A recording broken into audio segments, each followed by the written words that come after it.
हाय। Semester 3 के लिए जिसका प्रथम गौण या द्वितीय गौण हिंदी है, उनके लिए पेपर 5 के लिए एक अन्य प्रश्न, विप्लव गायन कविता का सारांश। इसका उत्तर हम देखेंगे। विप्लव गायन कविता का सारांश देखने से साथ साथ हम कविता को भी देखते जाएंगे और उसका सारांश पढ़ते जाएंगे।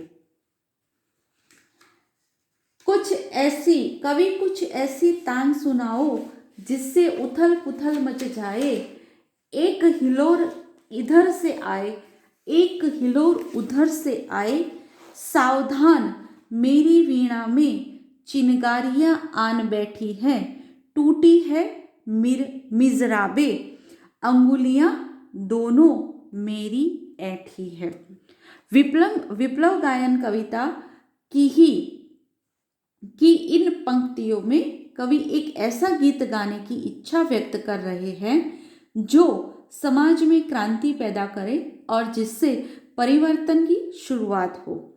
अगली पंक्तियों में कवि लोगों को सावधान करते हुए कहते हैं कि मेरा यह गीत समाज में क्रांति की चिंगारियां पैदा कर सकता है, आपकी शांति भंग हो सकती है और इस क्रांति से आने वाले बदलाव आपको कष्ट दे सकते हैं। वो कहते हैं कि उनके इस गीत से समाज में कई बदलाव आएंगे और वर्तमान व्यवस्था उलट पुलट हो सकती है।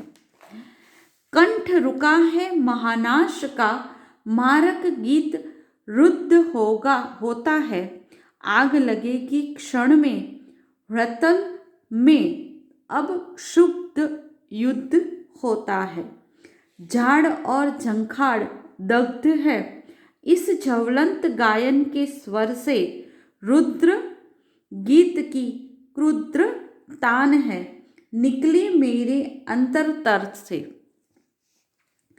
कवि ने विप्लव गायन की कविता की इन पंक्तियों में कहा है कि मेरे गीत से पैदा हुए हालातों की वजह से महाविनाश का गला रूंध गया है और उसने मृत्यु का गीत गाना रोक दिया है। दरअसल में इन पंक्तियों में कवि कहना चाहते हैं कि जब भी समाज में बदलाव के लिए आवाज उठाई गई है तो उसे दबाने की लाखों कोशिशें की जाती है, मगर क्रांति की आवाज ज्यादा समय तक दबी नहीं रह सकती। कवि के दिल में सामाजिक बुराइयों और वर्तमान व्यवस्था के प्रति रोष है। उसकी ज्वाला से हर अवरोध जलकर राख हो जाएगा। फिर बदलाव के गीतों की तान दोबारा दुगने जोर से शुरू हो जाती है और उसके वेग से सभी सामाजिक कुरीतियां और ढोंग पाखंड पल भर में समाप्त हो जाते हैं। आगे कवि कहते हैं कि कण कण में है व्याप्त वही स्वर, रोम रोम गाता है वही ध्वनि, वही तान गाती रहती है, कालकूट फणी की चिंतामणि।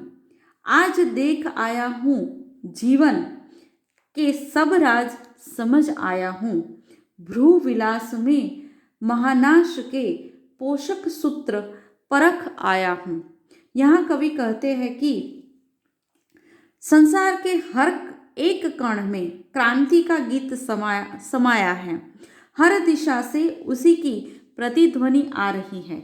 जिस तरह शेषनाग अपनी मणि की चिंता में डूबे रहते हैं, उसी प्रकार यह सारा संसार भी नवनिर्वाण के चिंतन में लीन हो गया है। विप्लव गायन की कविता की अगली पंक्तियों में कवि ने कहा है कि मैं तो यह जानता हूं कि बदलाव के बाद समाज में कैसी परिस्थितियां पैदा होगी। इसीलिए वो कहते हैं कि समाज के विचारों और नजरिए में बदलाव आने के साथ ही बुराइयों से भरे दूषित समाज का विनाश होने लगेगा और इसके बाद ही एक नए राष्ट्र और समाज का निर्माण प्रारंभ होगा।